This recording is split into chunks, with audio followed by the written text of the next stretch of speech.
Bible. 1 Roi chapitre 19. On va très vite, très vite. 1 Roi chapitre 19. Demain ne manque pas. Nous lisons la parole de Dieu. 1 Roi chapitre 19. Akab rapporta à Jézabel tout ce qu'avait fait Élie et comment il avait tué par l'épée tous les prophètes. Jézabel envoya un messager à Élie pour lui dire que les dieux me traitent dans toute leur rigueur si demain, à cette heure, je ne fais de ta vie ce que tu as fait de la vie de chacun d'eux. Élie, voyant cela, se leva et s'en alla pour sauver sa vie. Il arriva à Beersheba. Il appartient à Juda. Il laissa là son serviteur pour lui dire. Il alla dans le désert où après une journée de marche, il s'est assis sous un genêt et demanda la mort en disant, c'est assez. C'est assez. Maintenant, Éternel, prends mon âme, car je ne suis pas meilleur que mes pères. Donc, c'est quoi tu croyais? C'est quoi tu croyais alors? Tu croyais que tu étais meilleur que Moïse. Asseyez-vous.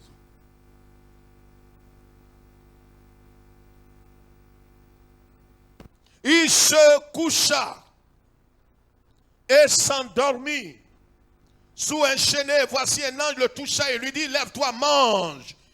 Il regarda, il y avait à son chevet un gâteau cuit sur des pierres chauffées et une cruche d'eau. Il mangea et but, puis se recoucha. Même sans dire un petit merci. L'ange de l'Éternel vint une seconde fois le toucha et dit, lève-toi, mange car le chemin est trop long pour toi. Il se leva, mangea, but et avec la force que lui donna cette nourriture, il marcha 40 jours et 40 nuits jusqu'à la montagne de Dieu à Horeb. Amen. Levez la tête, frères et sœurs. Le thème de notre message ce matin, sortez, écrit ça, sortez des illusions d'Élie.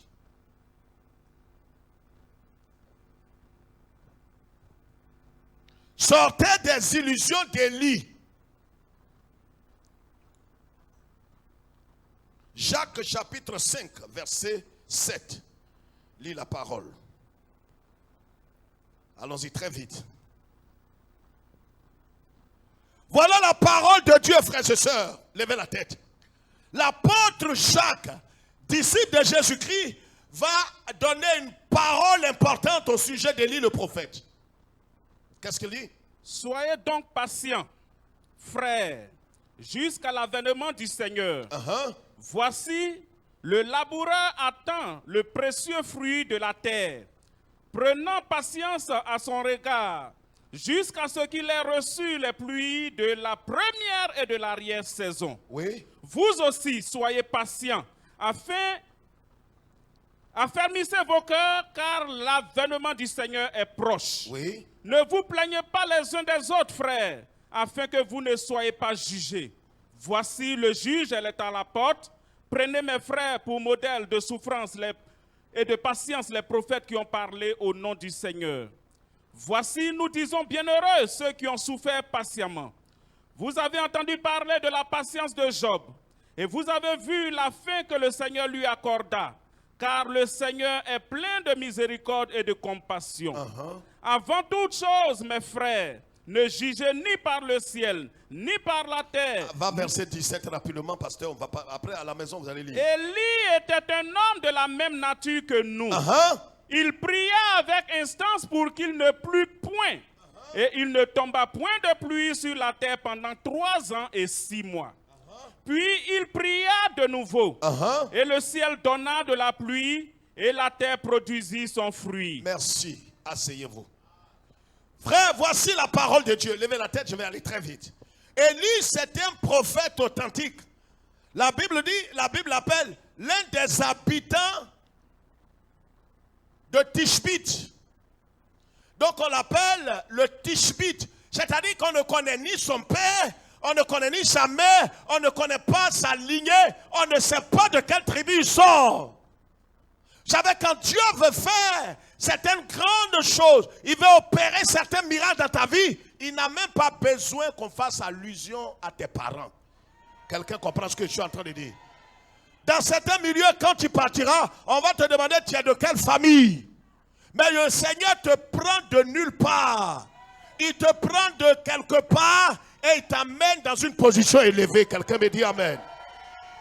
Donc l'apôtre Jacques révèle qu'Élie que vous voyez, Élie qui a parlé au ciel, et le ciel était fermé. Il a reparlé au ciel et la pluie est tombée. Il a parlé à qui?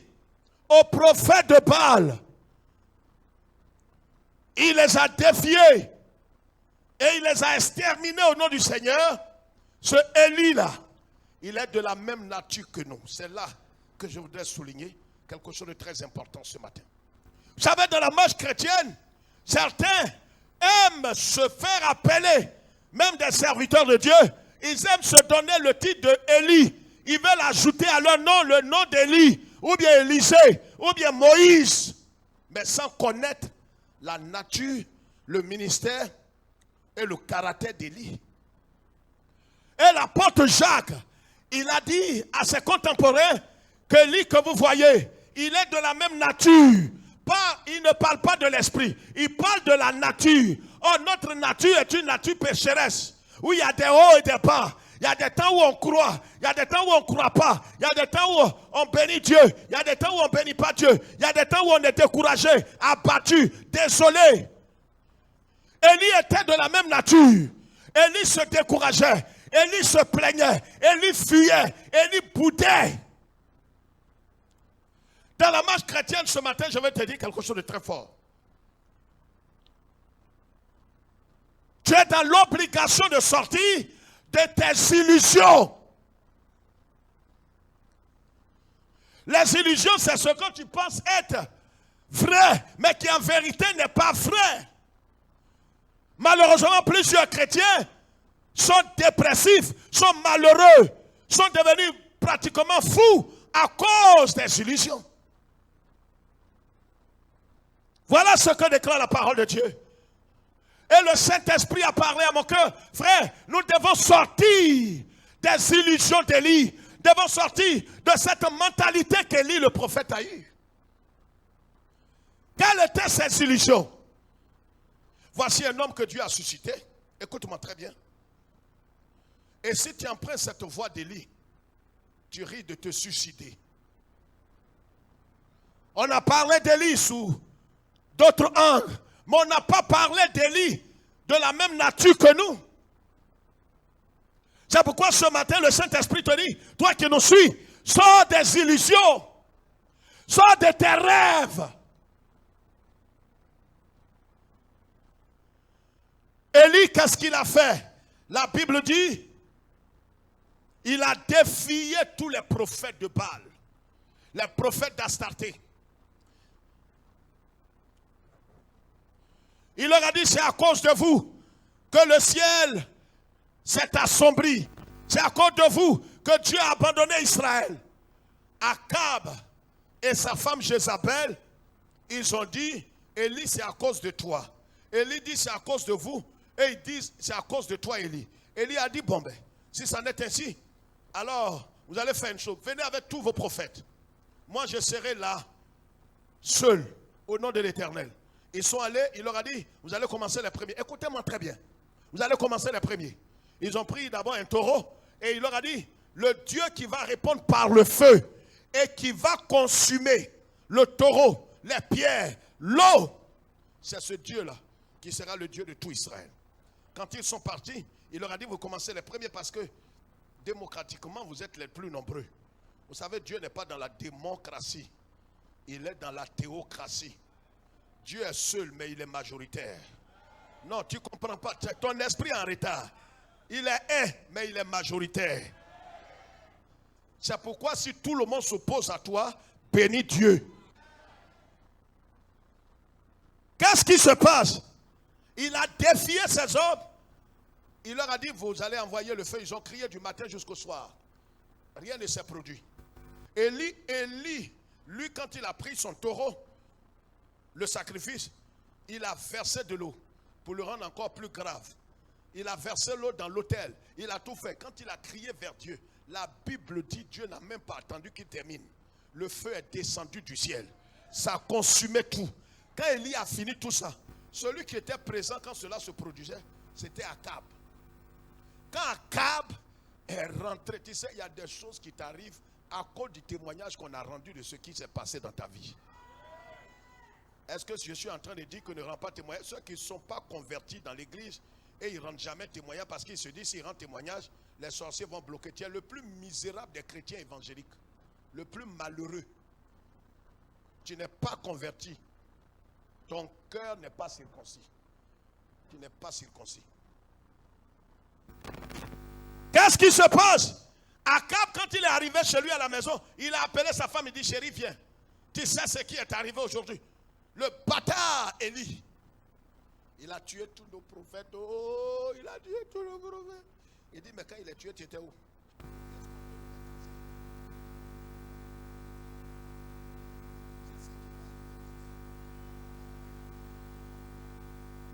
Dans le monde spirituel, ils ne vont pas te reconnaître. Ils te voient physiquement flequé, mais ils ne savent pas que tu es revêtu de l'autorité divine. Tu dois les mettre à leur place. Élie est venu et il a mis les prophètes de Baal à leur. Il faut m'aider à leur. Toi, tu peux ne pas parler à toi, monsieur là. J'ai dit, Élie est venu, il a mis ces sorciers-là à leur. De toute façon, il les a mis à leur place. Lui qui était témoin là, il ne pouvait pas parler. Quand il a regardé ça, quand il a dit non, celui-là, si je sais de faire, lui aussi, il va me mettre à ma place.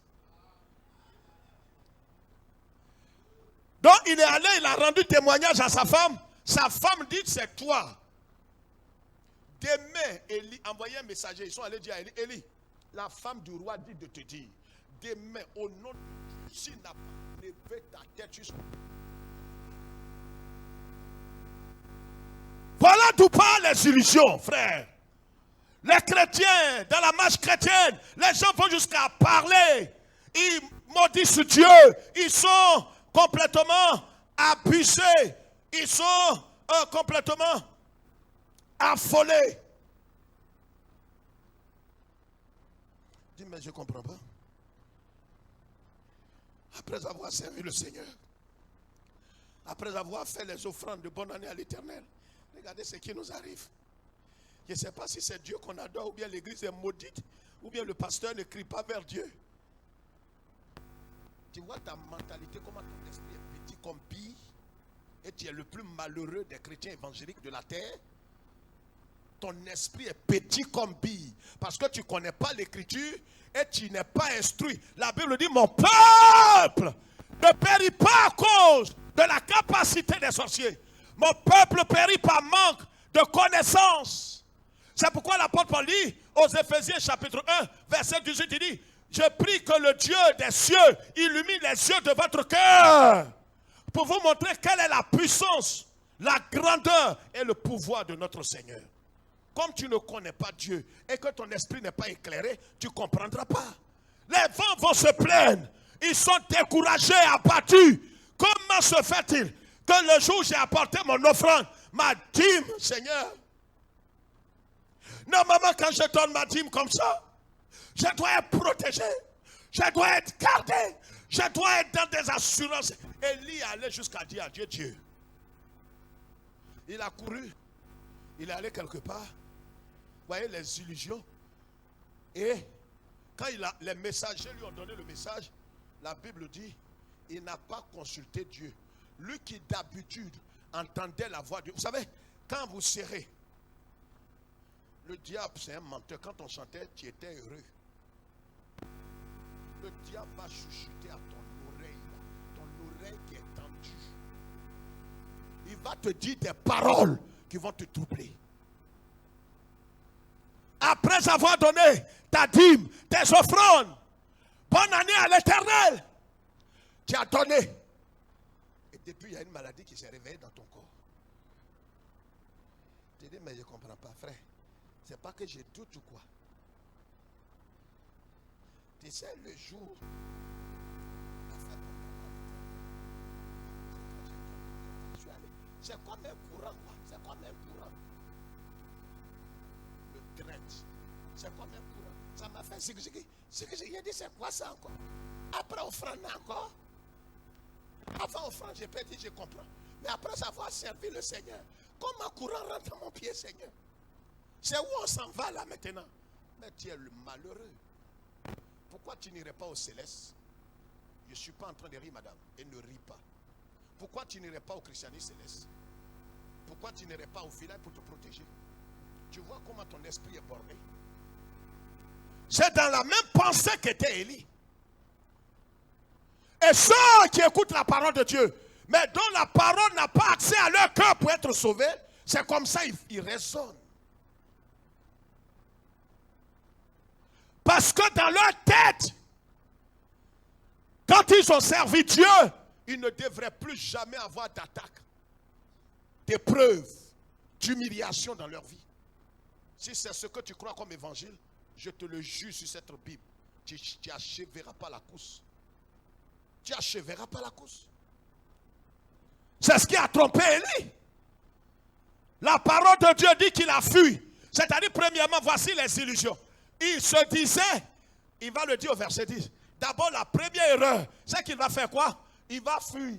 Il va aller de son propre chef. Sa première faute, si quelqu'un prend note. Il va là où il veut, sans consulter Dieu. À cause de l'épreuve. Vous savez, à cause de l'épreuve, quelqu'un peut déménager. Il dit non, le quartier dans lequel je suis, je sens que les sorciers ont envahi le quartier. Mais si les sorciers ont envahi, toi tu as l'autorité. Si tu fuis, tu es un fuyard. Tu es un poltron. La Bible n'a pas dit de fuir. La Bible dit résister au diable. Et c'est lui qui va fuir. Si toi tu fuis, c'est qu'il y a quelque chose qui ne va pas. Quelqu'un m'entend ce matin. Ce n'est pas à toi de fuir. Élie, sa première faute, qu'est-ce qu'il a fait? Il a pris la tangente. Il a fui. Et il est allé de son propre chef.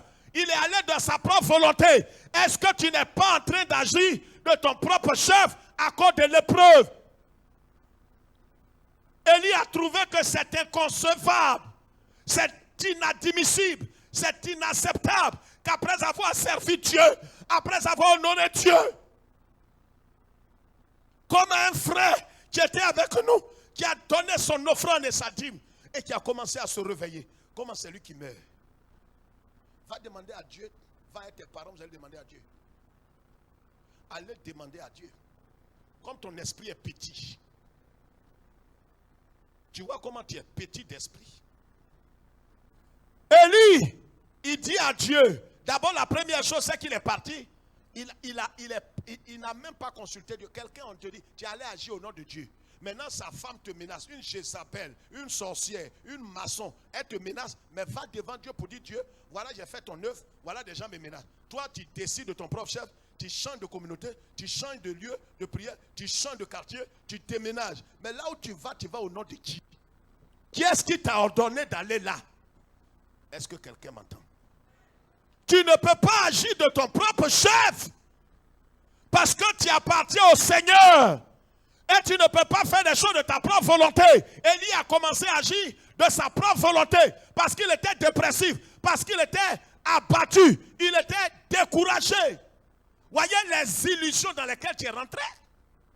Aujourd'hui, tu marches comme quelqu'un qui est mort, un cadavre ambulant, comme ça. Mais le problème est que c'est la volonté de Dieu qu'on suit. Est-ce que quelque chose peut empêcher la main de Dieu? Hier, le pasteur nous enseignait, hier à la veille, à la prière là-bas, que qui dit qu'une chose arrive sans que le Seigneur l'ait ordonné. C'est-à-dire, on a l'impression que dans la tête de certains, Satan là, il est tellement bête, tellement fort, que même si Dieu ne veut pas, il vient te prendre. Quand vous croyez ça là, allez, non. Non, ça veut dire que tu ne dois plus t'asseoir sur une chaise de l'église. Tes deux fesses là, enlève ça sur chaise. Tu t'entends parler là?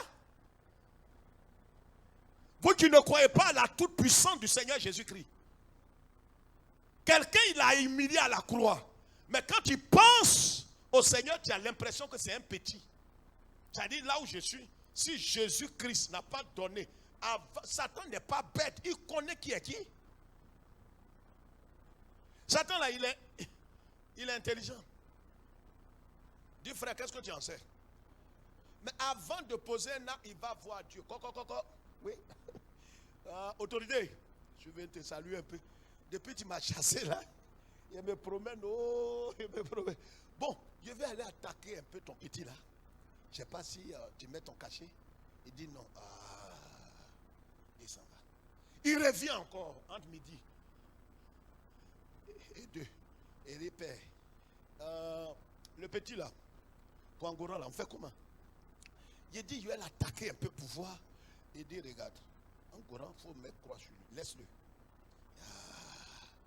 Il vient encore vers 15h. Il dit, pour là, Zakos, pour Zacharie. Il fait comment? Il dit, bon, tu attaques le corps de Zacharie, mais il faut le laisser, il ne faut pas aller loin. Il dit, d'accord, père, donc je peux aller? Il dit, oui, tu commences à partir de demain lundi. Oui, mais dans votre tête, vous avez l'impression que Satan, là, il est tellement bête que même quand on ne lui a pas donné permission, il tombe sur quelqu'un. Mais si tu crois ça, si tu crois ça, le ciel va te juger. Ça dit que tu as humilié notre Seigneur. C'est qu'il n'est pas souverain. Vous voyez, Satan fait ce qu'il veut, même s'il est fou. Même quand quelqu'un a bu, là, même quand quelqu'un est saoulé, qu'il insulte les gens, là. Remarquez. Qui a dit qu'il est fou? Mike comme ça, le regarde, c'est pour te saluer. Il va sur le Dabali, Bata. Pourquoi il n'a pas insulté Bata à Jean-Claude? Avant Poisson, là, il le connaît. Mais Dabali, là, il frappe Dabali. C'est pour ça que quand il est saoulé, il met ça dans Poisson et il insulte Dabali.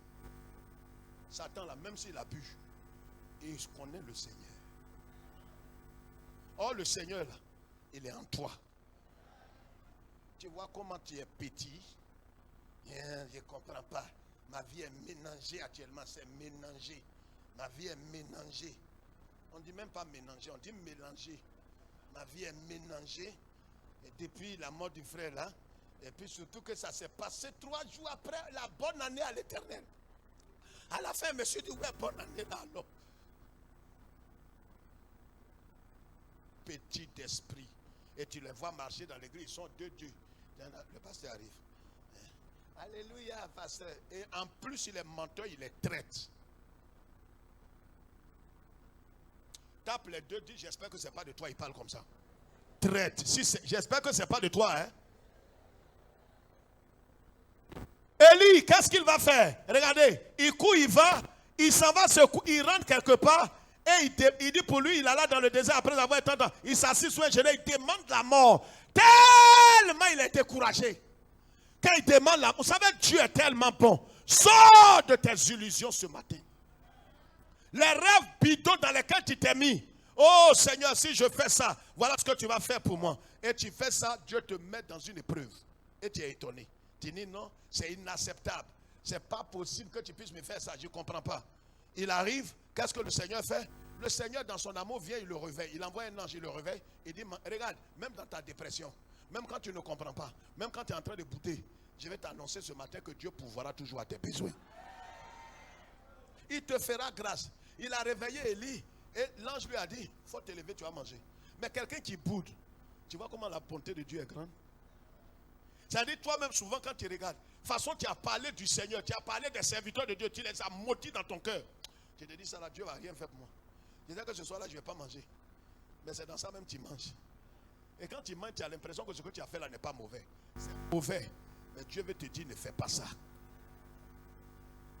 Quand il a mangé, au lieu de dire merci, vous savez, quand vous êtes dépressif, quand vous êtes dans les illusions, tout ce qui est reconnaissance est banni de votre cœur. Tout ce qui est reconnaissance ne vous habite plus. Les salutations, la communion fraternelle, la réciprocité dans les choses, t'associer aux frères dans la cellule, à la prière, dans les visites, servir Dieu, tu bannis tout ça. Même dis merci à Dieu, le matin te réveiller comme ça, dis Seigneur, je vais te rendre grâce. Tellement ton cœur est meurtri que tu n'oses même plus dire, même pour manger, tu ne rends pas grâce. Regardez ce qu'Élie a fait. Je vais vite. Il a mangé, il n'a même pas dit merci. Quand il a mangé, là, il s'est couché. Si tu es dans cette attitude ce matin, relève-toi. Sors de ces illusions avant qu'il ne soit trop tard. Il était tellement découragé. L'ange est venu une seconde fois, il lui a donné à manger. Quand il a mangé, il s'est couché. L'ange est revenu et l'a touché et lui a donné une nourriture. Et la nourriture qu'il a mangée, la force est sortie de cette nourriture parce que c'est un repas qui est venu du ciel. Regarde, ta force ne viendra pas des paroles, des calomnies, des murmures, des bouderies, des plaintes. Ta force te viendra de la nourriture spirituelle. Mange la parole de Dieu. Nourris-toi de la parole de Dieu, de la révélation de la parole. Parce que le chemin qui est devant toi est long. Le chemin l'amène jusqu'à la montagne de l'Éternel. Ce n'est pas un chemin qui va s'arrêter. C'est un chemin qui va t'amener jusqu'en haut, au ciel. Si tu ne te nourris pas de la parole de Dieu, tu ne sais pas sûr que tu achèves la course. Mais regardez ce qui va suivre. Élie, au verset 10 ici, dit, il répondit. Dieu lui demande, qu'est-ce que tu fais ici? Vous savez, à cause de la dépression, à cause de la déception, à cause des illusions, on va se mettre dans des endroits, on va se cacher dans certaines situations, dans certaines attitudes, dans certains lieux, dans certains péchés. Dieu dit à Élie, qu'est-ce que tu fais ici? Élie est étonné que Dieu lui pose la question. Et regardez comment il répond. Il dit à Dieu au verset 10, il répondit, j'ai déployé mon zèle. Voilà, il va commencer à dire tout ce qu'il a fait pour Dieu. Il a donné mon offrande. Il a apporté ma dîme la dernière fois. Au moment où je m'attendais, lève la tête. Au moment où je m'attendais à ce que tu envoies une haie de protection autour de moi, je sens que l'hémorroïde qui est parti en 72 est revenu. Seigneur, comment tu agis même? Ou bien c'est l'église dans laquelle je suis rentré qui est maudite, le pasteur maudit, ou bien c'est quoi qui m'arrive?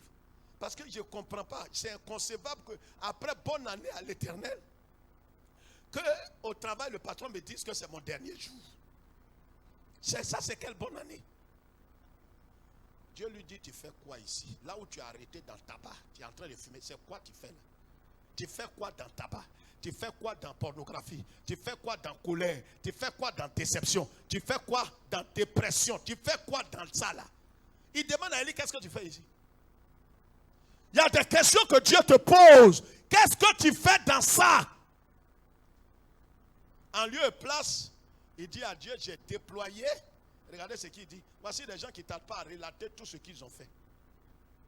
Et ce n'est pas frère. C'est toi, vous qui êtes avant moi. Quand quelqu'un donne sa dîme, ses offrandes, qui sert Dieu qui est dégourdi. Là. Normalement, qu'est-ce que Dieu doit faire? C'est une question, lui-même, il a la réponse. Hein. J'ai dit, quand tu envoies au moins, par exemple, comme ça, que tu envoies. Tu as vu le boubou que le pasteur a apporté dimanche là? Si tu envoies un boubou comme ça à l'homme de Dieu, et puis tu mets 10 000 francs dessus, normalement, bon Dieu là, si c'est le vrai Dieu que le pasteur sert, s'il n'est pas maudit, qu'est-ce qui doit t'arriver? Oh? Il dit normalement, c'est la protection et la bénédiction. Voilà pour moi. Oh. Voilà pour moi. Oh. Boubou que le pasteur a apporté. Moi, ce n'est pas que tout ce que je donne là, j'ai dit. Je n'aime pas révéler ce que j'ai fait. Mais actuellement, ça m'a dépassé, c'est pourquoi j'ai dit. Joli habit, ça, c'est pas toi qui as payé. Non. Ça c'est ma femme qui a payé ça. Tu ne m'as pas donné un boubou, tais-toi. Et je n'ai pas besoin de ton boubou. Règle ton problème avec Dieu. Tes attentes que tu attendais là. Parce que tu ne connais pas le Seigneur. Et pourtant, c'est toi, début d'année, tu as dit à Jésus, conduis-moi par ta main. Et il a commencé à parler. Il dit quoi? Il répondit, j'ai déployé mon zèle pour l'Éternel, le Dieu des armées, car les enfants d'Israël ont abandonné ton alliance, ils ont renversé tes autels, ils ont tué les prophètes. Je suis resté seul. Là encore, dans la dépression, il ment. Il n'est pas resté seul. Dieu a gardé 7000 personnes. Regarde, quand tu commences à être dépressif, tu deviens quoi? Tu extrapoles. Vous voyez, quand souvent certains mentent, même frères, des pasteurs, des diacres, ils mentent. Actuellement, rien ne va dans l'église. Hein? Rien. Nous tous, on va mourir là, hein, comme ça. Il faut dire, toi et ta famille, vous allez mourir là. Hein? Moi, depuis je suis là, bon, je ne sais pas ce que j'ai eu. Hein? Je ne sais pas. Tu extrapoles. Tu es en train de mentir, tu exagères. Voyez, la dépression et les illusions amènent les gens à exagérer, à mentir. Ils ne voient pas, c'est comme une femme qui n'est pas digne. Elle est dans un foyer, le monsieur a tout fait. Mais la fête où le monsieur n'a pas acheté pain hollandais. Voilà mon mari qui est là. Je ne sais pas, qu'est-ce qu'il fait pour moi? Oh? Les fêtes se suivent. Même pain comme ça. Oh, c'est cette année, le monsieur n'a pas acheté pain. Il dit, depuis je suis allé, je ne sais pas. Je ne sais pas ce qu'il fait de bon. Si ce n'est pas dormir sur l'homme, couper son sommeil en minuit et des choses, ce qu'il connaît là, c'est ça. Mais est-ce que tu es normal, femme? Toi seulement, est-ce que tu es normal? Ce que tu dis là, tu es dit. Tu n'es pas en train d'extrapoler. Tu n'es pas en train de mentir. La dépression et les illusions vous plongent et nous plongent dans le mensonge. Et ce n'est pas bon. Frère, que Dieu nous aide. Que Dieu nous aide. Je dis que Dieu nous aide. Que Dieu nous aide. Au lieu de répondre à Dieu, il dit autre chose. Il a commencé à mentir, à extrapoler. Je vais te dire ce matin. Parce que pour lui, il trouve que c'est inconcevable. Il y a des gens comme ça. Et tout ce que j'ai fait pour Dieu, tout ce que je fais à l'église, normalement, ça ne doit pas arriver dans ma famille. Il y a des gens, quand j'ai perdu mon frère, ils sont venus, même dans l'église. Pasteur, moi, ce qui m'a découragé, c'est que tu es notre pasteur principal. Et ton frère met un coup comme ça, d'ail. Ça nous a effrayé un coup, toi qui es le pasteur. Si ça t'arrive, toi qui es le pasteur, tu me prends pour Dieu. Je suis ton cardinal. Ça veut dire tu me vois en petit pape. C'est pourquoi tu es malheureux. Regarde, quels que soient les biens, les bonnes œuvres que tu vas faire, ça ne va pas t'exempter l'épreuve de Dieu. Dieu, il va t'éprouver 1 milliard de fois. Il dispose de toi. Tu lui appartiens. Je parle des fils de Dieu. Hein. Je ne parle pas de ceux qui vont à l'église qui ne sont pas nés de nouveau. Mais si tu es enfant, Élie appartenait. Élie demande la mort. Dieu dit, bon, regarde, on va voir le reste le mardi. Comment Dieu va le remplacer. Comme tu insistes trop, je prie que Dieu ne te remplace pas. Dieu lui a dit, comme tu bavardes, quand il a raconté tout ce qu'il a. Vous savez, les gens n'ont pas raconté tout ce qu'ils ont fait. Il a fait ça, il fait ça, il fait ça à l'église, il fait ça. Ça fait combien même 5, 6. C'est moi-même. Il a parlé et puis il a envoyé la petite moquette que vous voyez. Même la vide qui est là. C'est moi-même qui ai envoyé ça. Tout. Et les dépôts là. Non, ça c'est pas toi qui as envoyé. Dépôt là, c'est toi qui as envoyé ça. Je connais celui qui a envoyé, il est là. Et quand il parle à des gens qui ne connaissent même pas l'église, tu vois tout ce qui est là-bas, là, les drapeaux là. C'est moi qui ai fait tout ça. Et quand quelqu'un qui connaît l'église arrive net, il dit tu parles de quoi? Non, non, il n'y a pas que je parle de quelque chose. Tu as fait quoi ici? Et même si tu as fait, Dieu est libre de t'éprouver comme il veut. Que Dieu nous aide à faire suivre. Ce matin, Dieu nous dit quoi? Les illusions. Il faut sortir. Élie avait trop d'attentes pour lui, après tout ce qu'il a fait là. Et même plus loin, il se croyait supérieur à Moïse. Maintenant, il dit à Dieu, tue-moi, je ne suis pas meilleur que mes pères. Moïse a voulu ramener Israël à Dieu. Les mêmes là ont critiqué Moïse. Toi, tu viens, tu crois que parce que les gens sont morts, tu les as décapités, c'est terminé, Israël va revenir. Quand il a fait ça, Israël dit, on ne revient pas. Il y a des choses que tu vas poser comme acte. Au moment où tu t'attends à un résultat positif, tu ne verras pas. Donc tu seras déçu. Tu vas dire, je sers Dieu en vain. Est-ce que quelqu'un comprend le message ce matin? Ne sois pas découragé. Dieu sait ce qu'il fait avec toi. Quelqu'un m'entend? Il sait où il te conduit. Baissons la tête. Que toute la gloire te revienne et que ta parole reste gravée sur la table de notre cœur. Au nom du Père, du Fils et du Saint-Esprit, l'Église de Dieu dit Amen.